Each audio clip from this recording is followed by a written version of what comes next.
রহমাতুল্লাহি ওয়া বারাকাতুহু।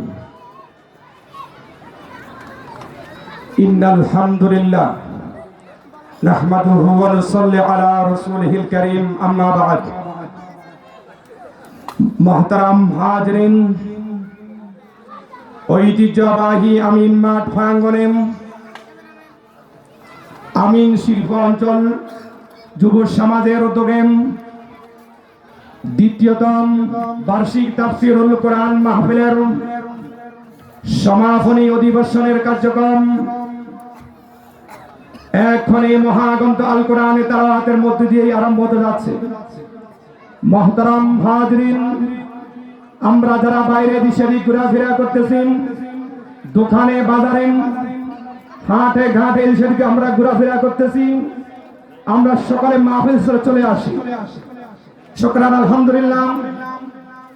আমাদের সকল দাওয়াতি মেহমানগণ